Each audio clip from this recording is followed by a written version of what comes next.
Garden Success is brought to you in part by The Arbor Gate, featuring unusual plants, artisan-created decorative pieces, and a constantly changing array of items that bring beauty, comfort, and even flavor to the home and garden.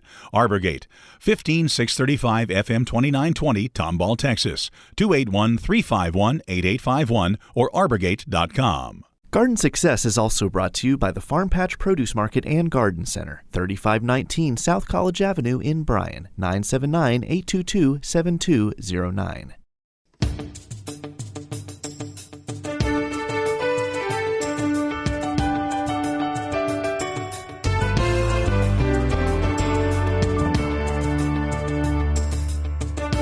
Welcome to Garden Success with Skip Richter, the show designed to help you have a bountiful garden and a beautiful landscape.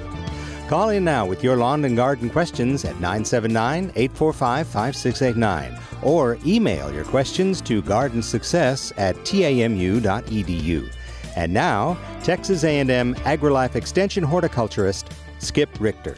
Well, hello and welcome to Garden Success. We are looking forward today to visiting with you, hopefully about something other than why is everything dying. But we'll talk about that too. In fact, I have quite a few things to say, but in the meantime, write down our number. It's 845-5689, or by email, gardensuccess@tamu.edu, gardensuccess@tamu.edu. Let's see. Well, I guess we'll start with the elephant in the room, and that is why are trees dying and all kinds of drought-related questions. So we're going to take a few of those here. I'm going to go to the email and pick out a few. The issue with trees, and we've talked about this in the past, but I think it bears repeating, is trees have deep, extensive root systems. And when I say deep, I mean I want to qualify that by saying that 90% of a tree's roots are in the top foot of soil, but they have some roots that go deeper, sinker roots, but in general, and I'm painting with a broad brush saying tree roots are, because there's a lot of different kinds of trees, but in general, your tree roots are mostly in the top foot of soil. So when we have our normal the lawn struggling, it's getting dry, trees still have a volume of soil they can continue to draw from. But what often happens is when we have 100-degree weather, they're pumping a lot of water just to stay alive and keep their processes functioning.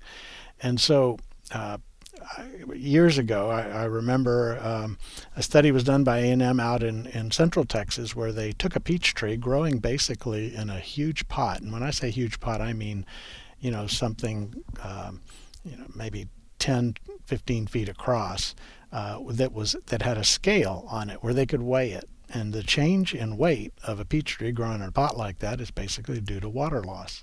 And they found that a mature peach tree is can pump about 40 gallons of water out of its leaves on a hot day. Well, that's a lot of water. And I suspect if you have peach trees, you're not going out and putting 40 gallons a day on them. But it's the soil and the depth of the spread of the root system, the volume of soil that they can draw from, that keeps our trees going. We don't want to water so often and so shallow that they become dependent on frequent irrigation just to try to stay alive. A good deep soaking, that's something to wet the soil about a foot deep, would, let's say every 2 weeks even, would be very helpful, because that's a lot of soil moisture that they can draw from. And we're not trying to supply everything the tree needs. There is some moisture in the soil even now, down deeper, but we're trying to just rescue them, and that's the goal. We don't want to waste water, and we don't want to make them dependent by watering, because a tree builds a root system wherever there's a dependable supply of moisture. The roots proliferate there. So if you were to have 3 or 4 spots where you only watered your tree, maybe a 10-foot or a 5-foot wide circle, and then always you were keeping it moist, over time the tree's going to develop a lot of roots there. If you then moved all those watering gadgets to a different spot, it can't just in a day go, okay, I'm going to put my roots over there. It would go into major stress. I saw this when I was a child. We had water that back in those days you could run gray water right out of the kitchen sink out onto the lawn. And we had a large, it was a tree to me, but it's probably just a large shrub that grew luxuriously because it was always getting water through the dry summer seasons. And when we moved, nobody moved into that spot, and that tree in the first summer died because it just didn't have a root system to support the top that we encouraged it to grow when we took all the water away from where all the roots were. So that isn't something that happens much, of course, today, but the principle holds. And so I'll talk about some other reasons why we don't want to overwater our plants in a little bit. But so our goal is just a rescue. And we often water our lawns too little, too often.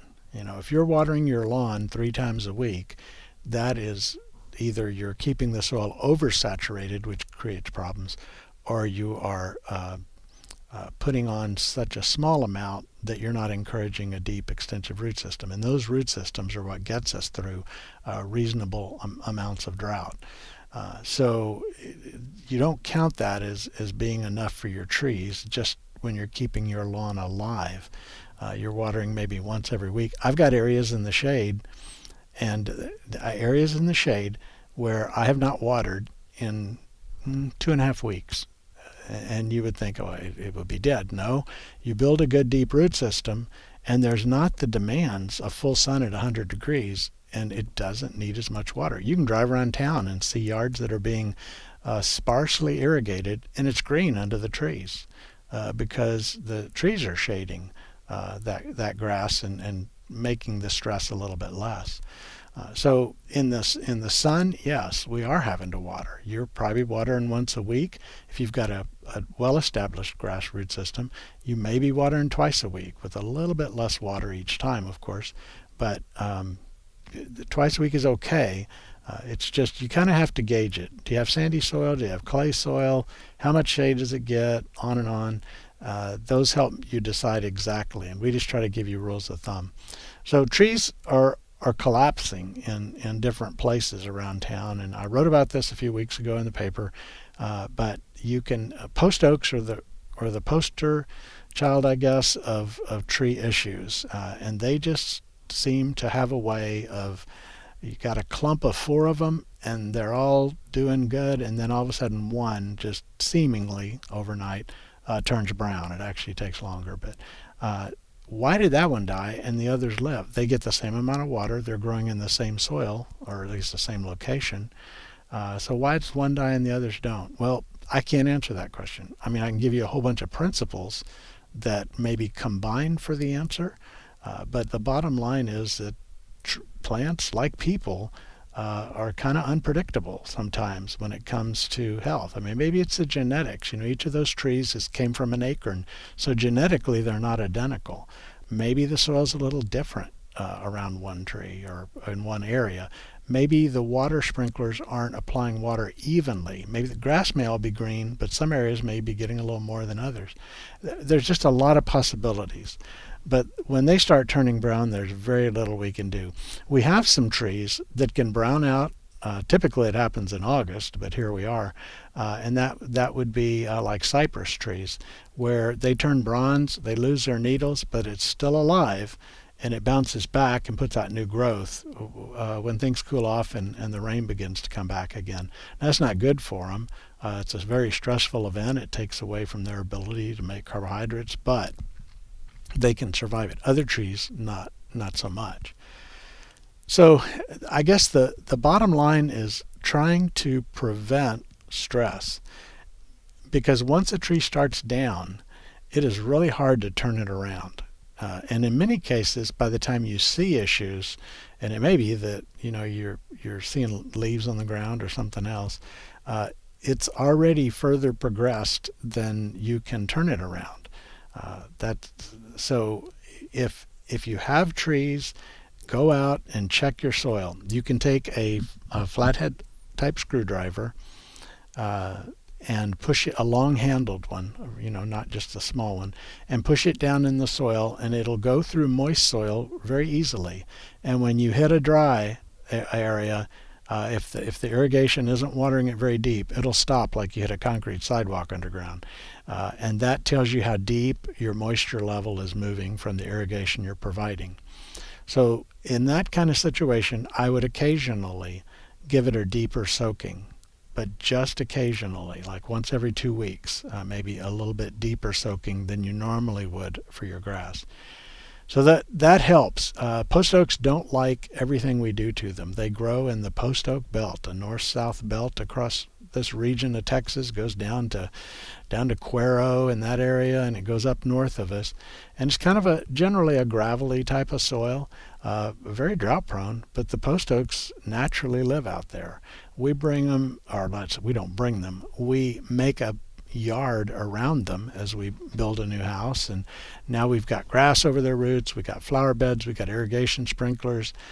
Who knows, if it was fairly recent, maybe some roots were cut for trenching and other things, and it just leads to a problem where those plants aren't going to be happy, and they're the worst, in my opinion. The post oaks are about the worst about that. So it's kind of counterintuitive that a tree that survives so well in the wild here, although they do die in the wild during this kind of heat and drought, that it wouldn't be happy and happier in our yard where we're kind of taking care of it, according to what we're thinking. But that's the case, and so sometimes there's not a lot we can do, and it often just makes you scratch your head. I was looking at some post oaks this morning, or a post oak that had died this morning, and every scenario I could come up with for why it died, there were other trees around that weren't affected, other post oaks around that weren't affected, and it just makes you scratch your head. But it is what it is, and it's something that we have to deal with. So let me give you the phone number again. I know y'all don't want to hear me drone on about the drought all day, but it's 845-5689, 845-5689, or by email at gardensuccess@tamu.edu. So save your fellow listeners from the drought discussion with a question about something else. Regarding our yards, I know you guys have heard Jennifer Nations on this show and on her own show on this station, and read in the paper interviews with her and other folks from other water supply system, Wixon Valley and others around, and we're teetering on that edge of having to set up rules for how we water our lawns as we move from into stage 1, stage 2, and so on, and we want to avoid that. And it is. We say all the time, when you water, give it a good soaking infrequently. So that may mean applying a ½ inch to an inch of water, an inch for a heavier clay, and a ½ inch maybe for a sand. But it's going to have to be more frequent in a sand because the water tends to run straight down. But maybe once or twice a week, twice at the most. And by doing that, you maintain soil that's moist but is also oxygenated. So think of it this way. When you wet your soil thoroughly, you wet the soil profile, as it begins to dry out, air moves down into the soil. So the analogy that works for me, hopefully this will make sense to you, but you're drinking a soft drink through a straw, and when you take your mouth off the straw, the water or the soft drink goes down in the straw, and what goes in behind it? Air. It pulls in air behind it as it moves down. So in our soil, as it begins to dry out, that openings between the soil particles then get filled with air. So a good soaking, let it dry out pretty well. Another good soaking, that keeps moisture, but it also makes it well aerated. To constantly soak the surface is creating a waterlogged top that prevents deep movement of oxygen down into the soil. So light frequent waterings, or even for some people it's moderate to heavy frequent waterings, that is just, it's counterproductive for taking care of your lawn. The other thing that happens when we do this, not only are we wasting water, and not only is it a time where we are trying to keep our community from having to go into restriction rules, but the other thing is our water has a lot of sodium in it. And sodium, it destroys, well, that's probably an excessive word. Sodium causes a clay to kind of seal up and tighten up and not let water in and not let air in as well as it could. Our clays, even though they seem like a heavy clay, they are reasonably good at taking water on down and through them over time. But as we over water, we over apply sodium, so year in and year out that water is just, the sodium is just getting applied and applied and applied. It makes the pH go up, and it prevents the development, or it breaks down the development of a good structure in the soil. You will see yards where it's like a black coffee running over the edge of the curb out of the yard down into the street or something. That black coffee, and I was visiting with our soil lab today or yesterday about this, that black coffee is basically organic matter that is being taken out because of the excessive sodium, and it's now leaching out and running over the side. So two things. Number one, we're destroying the structure. Number two, probably watering too much, because now instead of soaking in, it tends to move horizontally, and it doesn't help to water the street. Street won't grow and turn green. So the less you water, the less sodium you apply, and the more you maintain a good soil with a reasonable pH and that has reasonable aeration in the soil. So that's just another reason to not overwater. And I realized that some people aren't watering at all, and the lawns are looking pretty tawny, toasty brown or tan. There's a point at which the grass just flat dies. And when we do that, then you're having to bring in new grass. It's quite an expense to do that. We can allow them to get thirsty, and St. Augustine can survive some under moderate stress. We don't like to do that to it, but hey, it's where we are right now. But if you let it go too far and you kill it, then you're ending up replacing it. And so that's the dance that you make out there as you walk through and look at your lawn and see how it's doing. We're not trying to have the lush green that makes us look like the PGA is going to open up a new tournament in our front yard, but at the same time we're trying to keep them alive. So I know that's a lot of words, but hopefully I always like to give a little more of a kind of scientific approach to some of these things, just so you kind of think and understand, because our local water over applied is not a friend of the soil. So we can get away with it. We have things like gypsum that can help with that, and there's all kinds of measures we can take to improve on things. But it's just another reason why overwatering is not good for your property and your plants. Okay, let's see. Tree roots. Tree roots, I mentioned, are in the top foot of soil primarily. I say 90%. As a broad, painting with a broad brush, about 90% of a tree roots are in the top foot of soil.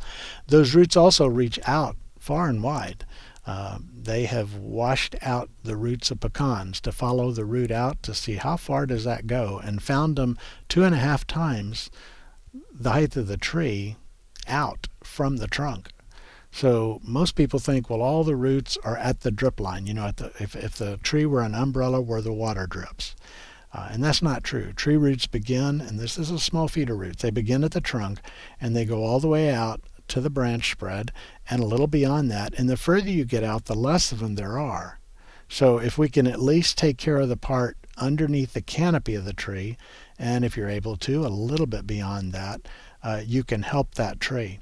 And realize that roots on one side of the tree tend to supply that same side. So think of the root as like a straw, and that straw is going up the trunk and out some branch and ending up in a group of leaves. Well, if you only water one side, you can get browning and damage on the other side of the tree where it's not getting the water on that part of the yard. So some sort of uniformity is helpful when you do that.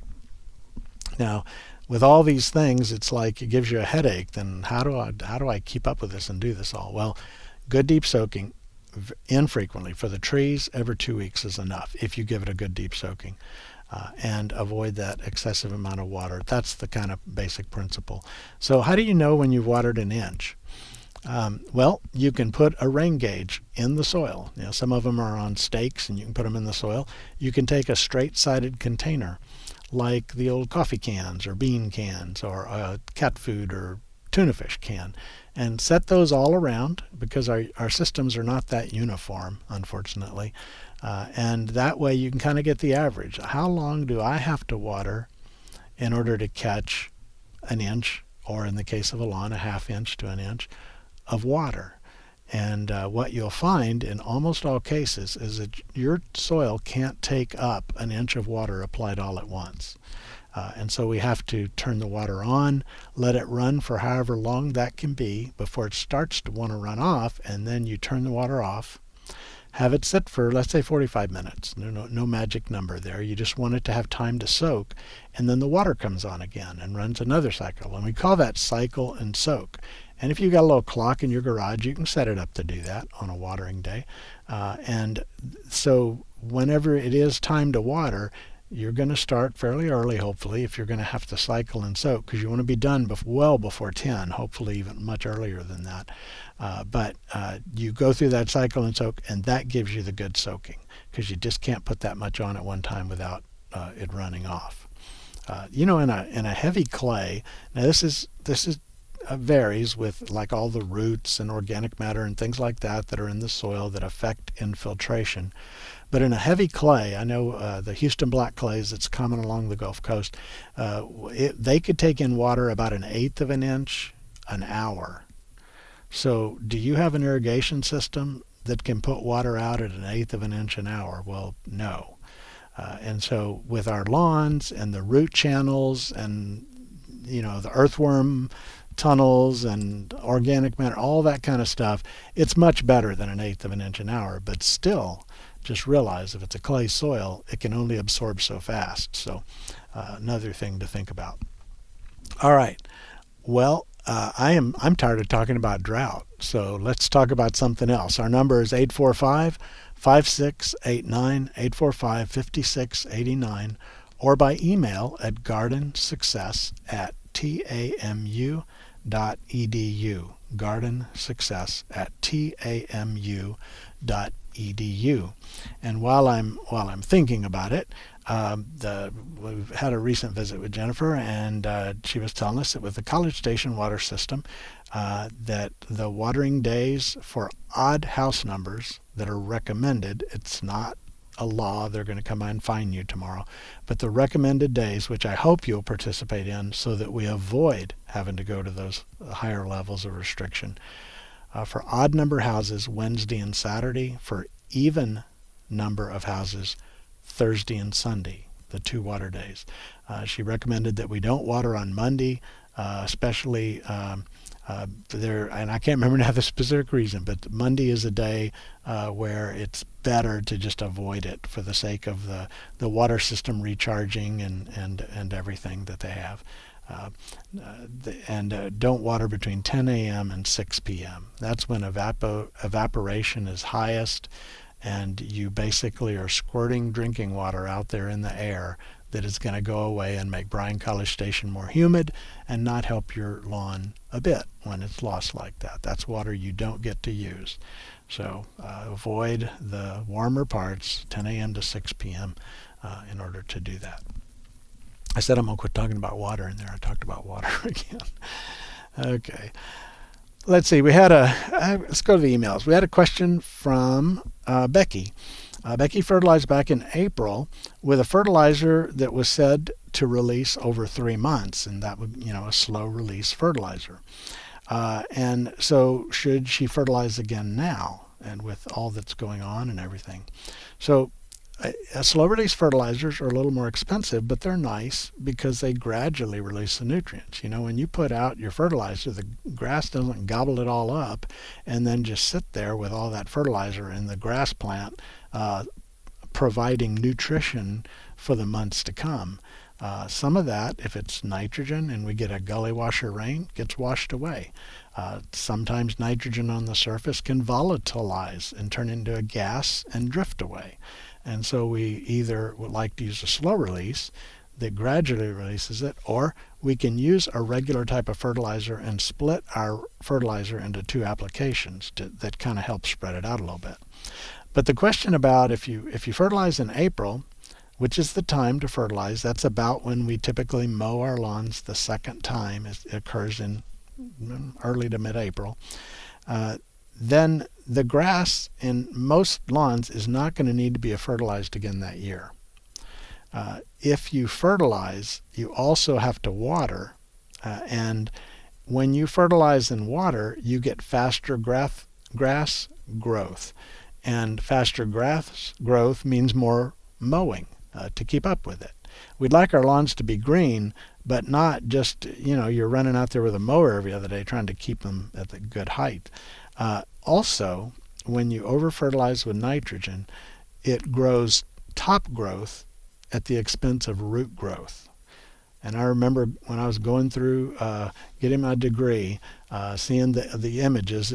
Science has long known of grass grown in normal nitrogen levels, low nitrogen levels, and high nitrogen levels. And when you get up to high nitrogen levels, there are actually less roots than there are on grass grown with normal or even low nitrogen levels, especially normal.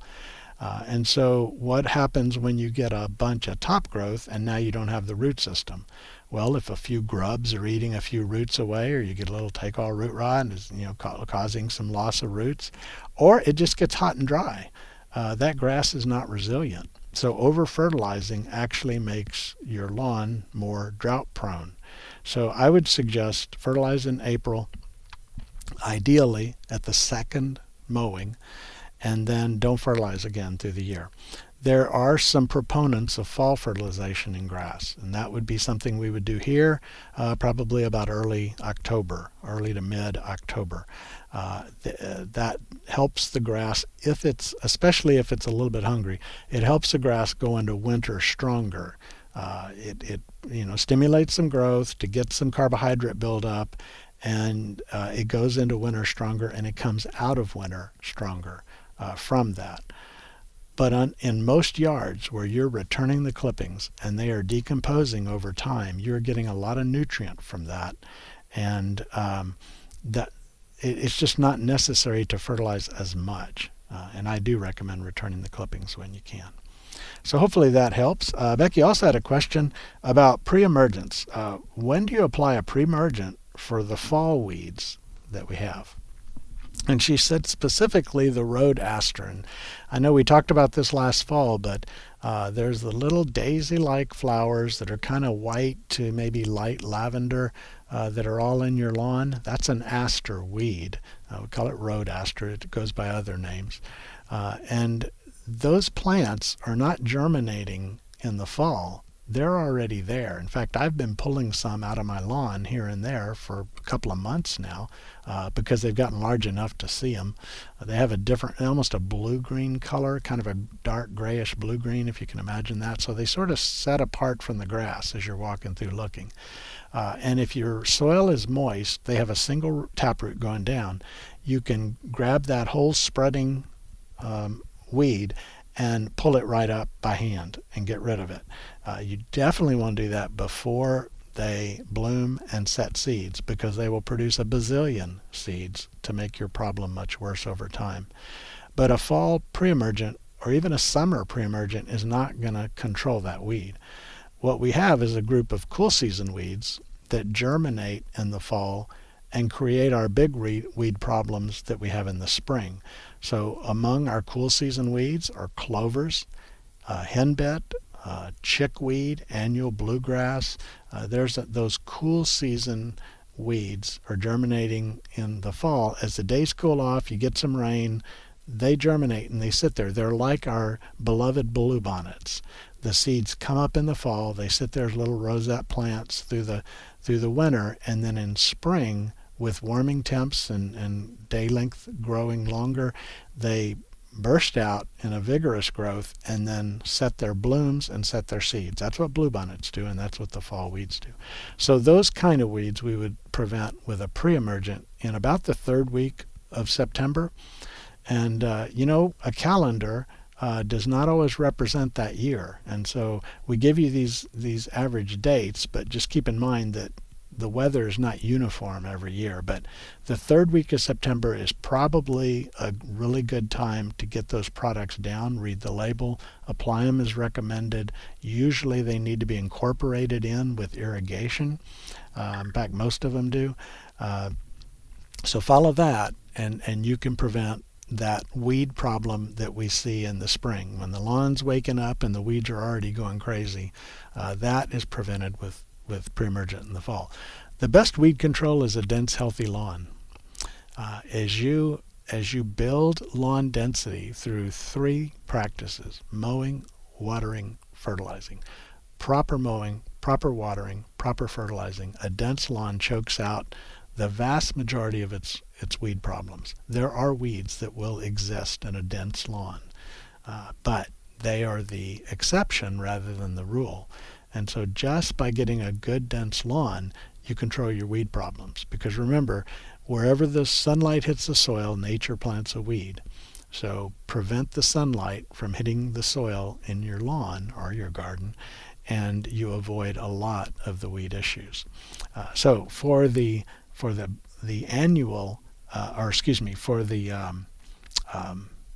road aster that's blooming in the fall, you would have to have a pre-emergent earlier in the season to control that. And I find that as I'm building lawn density, the only place I have them is where my lawn is shared by a neighbor and neither of us waters that area like we probably should. That little strip through there has a lot of them because the lawn is thinner there. It's still green and it's acceptable. It's an out-of-the-way place. You don't look at it, and so I'm not going to spend water over there. And so that's where I have the problem. So each fall or late summer, I just get out there and make sure the soil's moist so the weeds pull and don't break off, and just kind of take care of it by hand. And then we're making it smaller and smaller over time. Let's see, our phone number, 845-5689, 845-5689, or by email at gardensuccess@tamu.edu. Was it a couple of weeks ago? We had a day where we did like a dozen emails or something, or phone calls or something. It was a really busy day, kind of a record almost. And we may be setting a record today. Phone calls are about as frequent as rain showers, so give us a call. If you don't, I'll talk a whole time, but I think the listeners would prefer some other interesting topics. Let's see. I was talking about water. I did want to offer one more thing, and that is if you see leaks, and this would be, leaks that are just wasting water. You can report those to the city here in College Station at 855-528-4278, and that will help somebody get on the spot and save a whole lot of water. 855-528-4278. All right, and it looks like we got someone to talk on the phones with here, so I'll just pause a second and we'll go to the phones and talk to Jennifer. Jennifer, were your ears burning? I was on the phone with somebody else I just got off the phone a couple of minutes ago, but then I heard you saying that you needed callers, and I was like, I'll call. I bet you will. Talk about water anyway. You're the lady of the hour, boy, these weeks, I tell you. Yeah, I talked to them about the odd number days, even number days, that it's not mandatory, it's suggested, but why we need to do it. I talked a little bit about I just gave the number out for reporting leaks. Good. And then a lot about the principles of why overwatering is not a good idea, even into discussing sodium levels in our soil and the negative effect that has. And so anyway, that brings you up to speed if you weren't listening. Okay, good. Yeah, I appreciate that. Yeah, we just it's funny seeing and hearing the comments of like, what? You only want me to water 2 days a week? I can't do that. And 2 days a week is plenty. It's fine. It is plenty. Yeah. It's I beat a horse to death on why shallow frequent is bad. For trees, it's bad for lawns, and so. Yeah, the best phrase I heard about the shallow frequent watering is that you create little codependent turf babies. That was not by me. That was from somebody else with AgriLife. Codependent turf babies. Yes. That sounds like Dr. Becky Grubbs to me. Yeah. Was that it might have been her. Or Christy Seegers? No, it was something with a B. I'll look it up in a second here. But, well, anyway. Yeah. That is an awesome analogy, and I guess we'll both have to steal it then. Yeah, absolutely. And just, the primary reason that we have watering systems are, let's see, it was Becky Bowling who said it. Okay. Yeah. But the primary reason that we have our public water systems are for fire protection and drinking water and health and sanitation. So those are the highest uses. So that's why landscape irrigation gets hammered. But I also understand the benefits of landscapes and vegetable gardens and all that. So yeah, it's helpful for people to manage water use efficiently year round. I would venture to say that if everybody watered their lawn according to scientifically supported principles, we wouldn't be talking about going into restrictions right now. Exactly. And I've seen just on my morning run this morning, I took a couple of pictures, and there's rotors that are working okay, but they're going out of alignment. They're watering the sidewalk. If you have one little rotor that's going a little bit too far, then you end up with a dry spot in your lawn. And so this is the time to just, when you are allowed to water, turn it on and watch it like a hawk and mark down everything that is watering something that is not green. Yeah, I haven't used my automatic system in I think 2 weeks, but I'm just going along with a little hose end sprinkler, or even doing some hand watering, which it's hard to get a good soaking hand watering. You think you've wet it well, but you haven't. But just in those dry spots that are starting to appear, because it isn't a uniform application as much as we'd like it to be. Right. Yeah, okay. All right, well, anything else water-wise that we should... Well, I did hear this morning that Wellborn Utility District went into a boil water notice and a stage 5 water emergency, so there's no water use for them. That doesn't impact City of College Station water customers, but it's, I know it can be confusing for people, but that's the issue that they're in right now. All right. So, okay. Good. Thank you. Thank you. Take care. Bye-bye. Our phone number is 845-5689. Let's go to the phones and talk to Susan. Hello, Susan. Hello, how are you? I'm well, thank you. Well, I don't want to talk about drought either. Thank you. We're farmers, and this is a really, really tough year. Yeah, no kidding. So I would like to hear you talk a little bit on subject matter. It's kind of a new hobby of mine, is starting seeds indoors. But I have only done this for spring gardens, not for fall gardens. So I would like to just kind of know time-wise and what sort of vegetables you suggest starting by seed for a fall garden.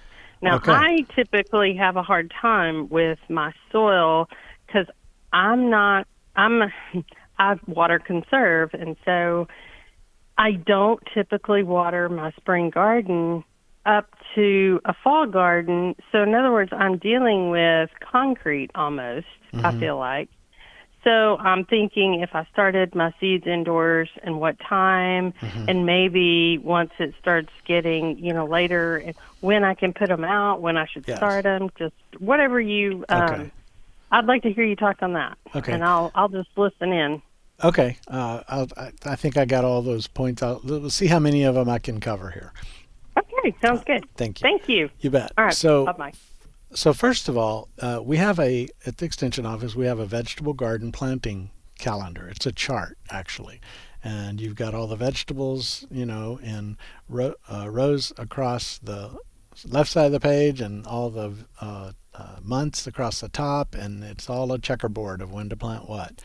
We have it on a website. The website is having some issues right now, so you can call the Extension Office and we can email you a PDF copy of it, or you can drop by and pick one up.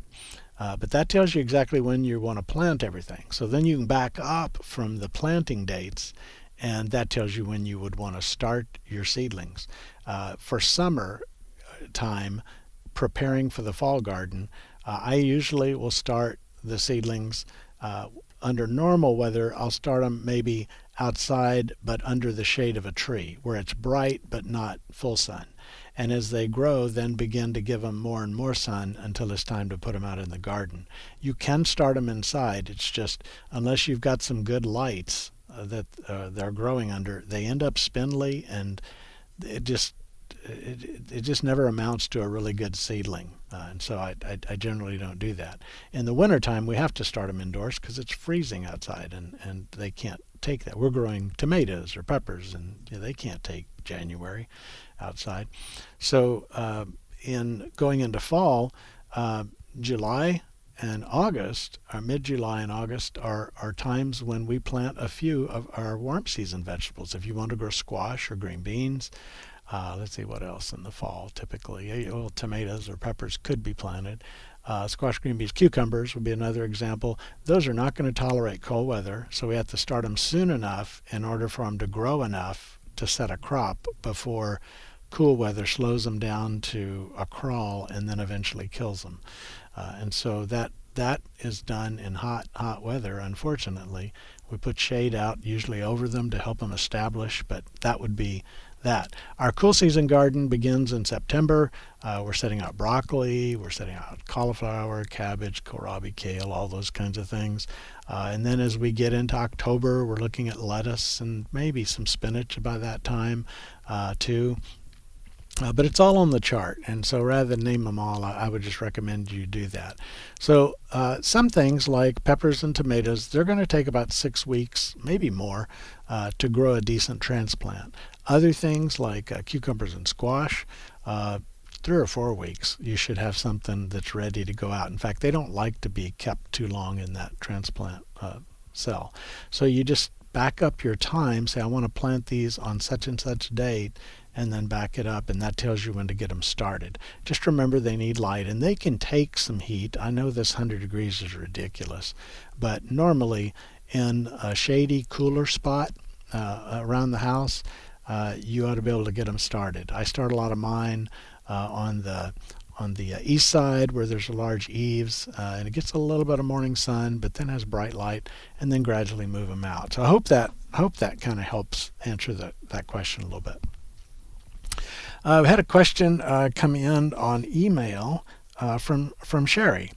Sherry had some blossom end rot on her tomatoes, and she added some eggshells to the soil, ground up, and now the tops are getting soft and and I think probably rotting if they're getting soft on the top. Maybe different than the blossom end rot type, but they're rotting.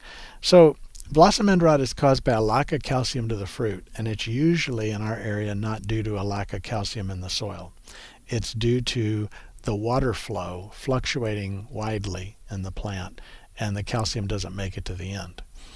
So I don't think that I don't recommend eggshells as a great solution. There is nothing wrong with putting ground up eggshells. The finer you grind them, the better in your soil if you feel like calcium is needed. But that wouldn't necessarily fix blossom end rot if blossom end rot was being caused by fluctuating soil moisture conditions or a limited root system, which is often the case early in the spring when we first plant our tomatoes. The tops being soft and rotten, with the weather we're having now, if the sunlight is hitting the tomato, and it would hit it on the top primarily, right? Then it can actually sunburn the tissues there and cause a softness and a decay to occur there. There may be some other diseases that you're seeing that are causing that decay. Sometimes when water collects around the stem end, you know how the tomato kind of starts low around the stem and then it goes up and out and around. It kind of holds water there, and you can get some decay due to that. We'll call it standing water around that area. I don't think that's what you're seeing. I'd need to see a photo of it to be sure, but I think that's probably what's going on with those tomatoes, Sherry. And congratulations on having tomatoes at this time of year. That's an accomplishment. So you must be doing a lot right. Well, let's go to the phones now, and we're going to talk to John. Hello, John. Good morning. Mary's got a healthy piece of ginger root, and she wants to know how to prepare it to try to grow ginger. You can grow ginger here. What you do is you get a very highly organic soil mix. I have started ginger in pots before using a potting soil or something. but you could also plant it directly out in the bed after you mix several inches of compost very deeply into that bed to create a wonderful little soil mix. And then you just set the rhizomes just barely below the surface. Ginger those rhizomes are right near the surface, and so in fact they kind of move up to the surface. So get them under the surface a little bit. I would mulch over them, and then I would water them and keep them moderately moist all the time. The area needs to drain well, not be a stagnant swamp. But if you keep them moist, they will sprout. They love warm temperatures. Our temperatures are fine with ginger. In fact, I got some in pots that I ignored. That I looked the other day. They're little 4-inch pots, and I've ignored them for months, and those little suckers are sprouting out.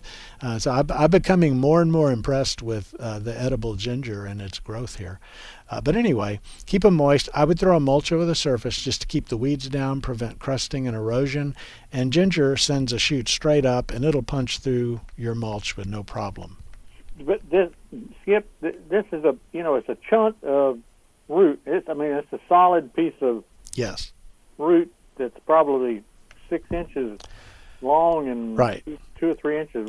You're talking about what you buy in the store, right? Right. Okay, so that actually is a rhizome, and the roots come off of that.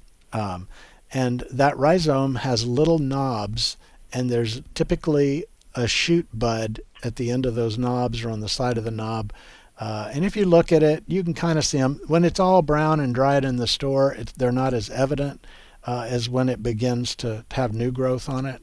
But you plant that whole thing and just put it in the ground, cover it with an inch of soil, mulch it well, and keep it moist. And it's going to have a sprout coming out at some point in time, depending on how moist it was, in the store, the condition of it in the store. Okay, but you don't cut these knobs off and individually plant them. You just plant this whole big piece. You can, but since you guys are getting it going, I would not do much cutting. I would just plant the piece. Okay. You're going to get a bunch of shoots, and the rhizomes are going to grow out from those shoots in different directions. And at the end of the season, you dig up your clump, and then you can divide it up and get it ready for resetting outside when the weather warms up again next spring. Okay. I got you. Okay? Yeah, I understand now. Okay, thanks. All right. I'm going to notify Hawaii that y'all are about to take over the ginger market, and they better be ready. All right. All right. Thank you, John. Our phone number is 845-5689, 845-5689, or by email, gardensuccess@tamu.edu. Amy asks where and how basically the question is, where and how do you water a large post oak? I think I talked about that primarily earlier, but you want to water it primarily under the branch spread of the tree and maybe a little beyond that. You want to do it with a good soaking, but very infrequently. Do not keep that soil wet. Don't water little squirts all the time. That post oak is living natively out in a gravelly, drought-prone soil. And I know it's frustrating to go, well, if they can take that when I water my lawn, why are they not even happier? Well, I don't know. We're going to have to someday get a post oak to confess all the reasons why they die. But in general, avoid that overwatering because they're not going to be fond of that, but a good soaking. You might use the screwdriver test, check your soil, see how moist it is. And you ought to be able to push that screwdriver. We'd love to be able to push it about 8 to 10 inches down into the soil, at least. And that's probably not going to be the case right now. Scott emailed and asked about watering times on a well. So he's on well water, not on a public water supply. And so how does he water? Well, everything we've been saying, Scott, about deep and infrequent for lawns, at most twice a week, and I would contend that once a week is enough on a good soaking on a lawn. That's ideal. That way you get the roots their moisture without causing other problems because of the water schedule.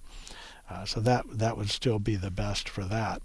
I think Scott, I don't know if it's the same Scott, went to down to the South Texas Botanical Garden in Corpus.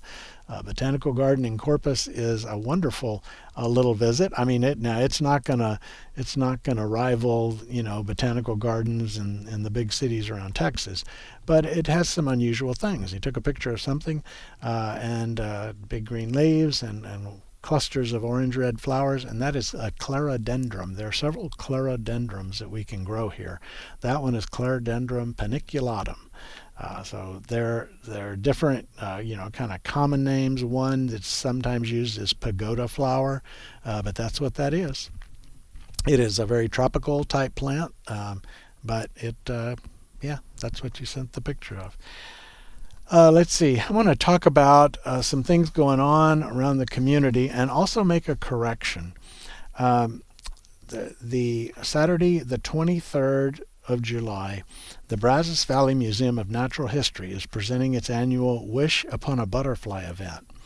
It is 9:30 a.m. to noon, 9:30 a.m. to noon, and that is at 3232 Briarcrest Drive. The event will include a butterfly release to honor someone. So you can purchase a butterfly to release. They also are going to have the registration fee. Getting in, it costs $20 for a ticket to get in, but you get to see the whole museum first of all, and then you and the kids get to take part in looking at an observation beehive. The butterfly displays there'll be live music and refreshments and activities. And by the way, $20 also gets you into the air conditioning. That alone is worth the $20. Guests who dress up as a caterpillar or butterfly receive a gift. And so that is something you may want to do. So I think last week I inferred that if you showed up in a costume, you got in for free. I was trying to make sense of some press notes that I took, but that's not the truth. You show up in a costume, you are actually only offer the special price, $20 to get in. Well worth it. Saturday, June 23rd. It's a good thing to do with the kids from 9:30 a.m. to noon out at 3232 Briarcrest Drive. Okay, let's some other things going on around. Most of our dates are done here, so we're gonna leave it at that for the activities going on around town. Out in the garden right now, we talked about that chart. The chart in the garden. We're in July, and so this is a time when we would plant cucumbers from seed, eggplant. You can also start your cucumbers as transplants. We're kind of hitting July is the end of the best eggplant planting season if you want a fall crop. Mid-July is about the time we stop planting okra, but you can plant it all the way through the month. Especially if you have one of the more recommended faster varieties of okra. You can still get in some southern peas, but don't delay much longer. It's time to get those in. Pepper transplants can go in now. As we get toward the end of July and into early August, that would be a time when we plant some of our summer squashes. And by the way, the cucumber season goes on into August as well. Tomato plants, last half of July is a great time to get those tomatoes in. You want varieties that don't take forever. So don't plant a Brandywine tomato, let's say at the end of July or early August. It just isn't going to have time to produce great fruit crop before cold weather arrives, but you could. All the summer greens, Malabar greens, amaranth greens, Molokhia, for those of you who love Molokhia. All the summer greens can be planted throughout the month of July and even on into August. All good things to be doing out there in the garden. And if you don't have a garden, you can garden in containers. So I would recommend that you do that. Let's see. We have a question from Susan. The question was, what's my opinion about not watering the grass anymore and letting it go to sleep? Is it advisable? They've got a lawn that's kind of struggling. Where there's shade, it's growing in green. Otherwise, it's brown and not growing, of course. And a lot of neighbors don't have the irrigation system. So what about letting your grass go to sleep? I'm glad you asked that. We've had several really good questions today. So here's the fast version. St. Augustine grass only has above ground runners. Okay, stolons technically. It doesn't have underground rhizomes. When that runner dries up and dies, the grass is dead. Bermuda grass and for the most part zoysias have both above ground runners or stolons and underground rhizomes. So if the top did brown, typically the rhizome is going to maintain some moisture and to some degree have the drought resilience. It can be so dry for so long that it even starts to kill out some of those things. But they're a little more drought resistant. And I don't want to suggest that you don't have to water zoysia. So the grass really isn't sleeping. It's just being stressed to death by the heat. And some grasses have a way of surviving that dieback and coming back. Not St. Augustine.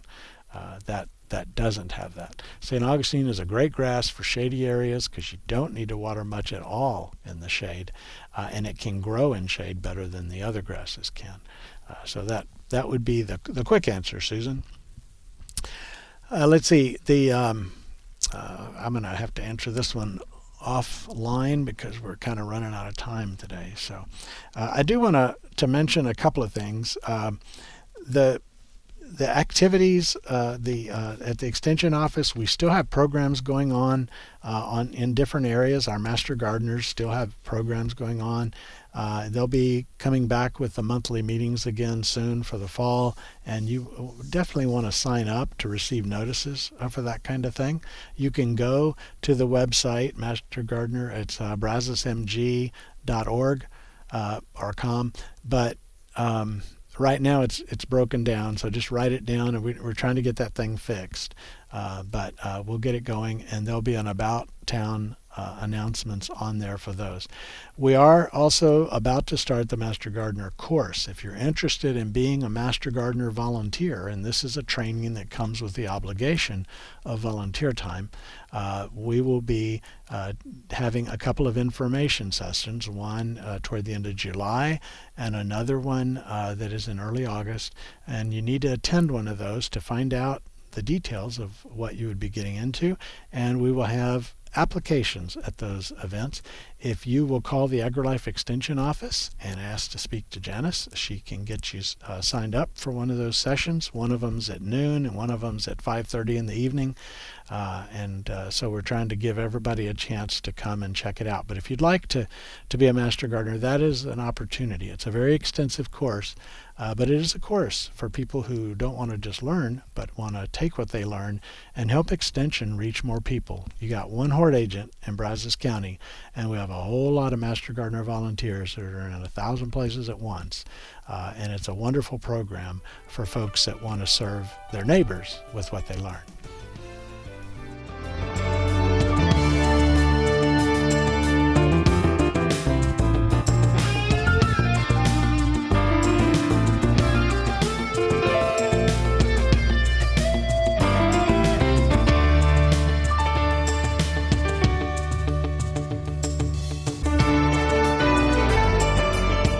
You've been listening to Garden Success with Texas A&M AgriLife Extension horticulturist Skip Richter.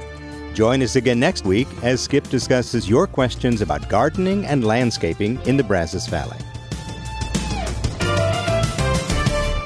Garden Success is brought to you in part by the Arbor Gate, featuring unusual plants, artisan-created decorative pieces, and a constantly changing array of items that bring beauty, comfort, and even flavor to the home and garden. Arbor Gate, 15635 FM 2920, Tomball, Texas, 281-351-8851 or arborgate.com. Garden Success is also brought to you by the Farm Patch Produce Market and Garden Center, 3519 South College Avenue in Bryan, 979-822-7209.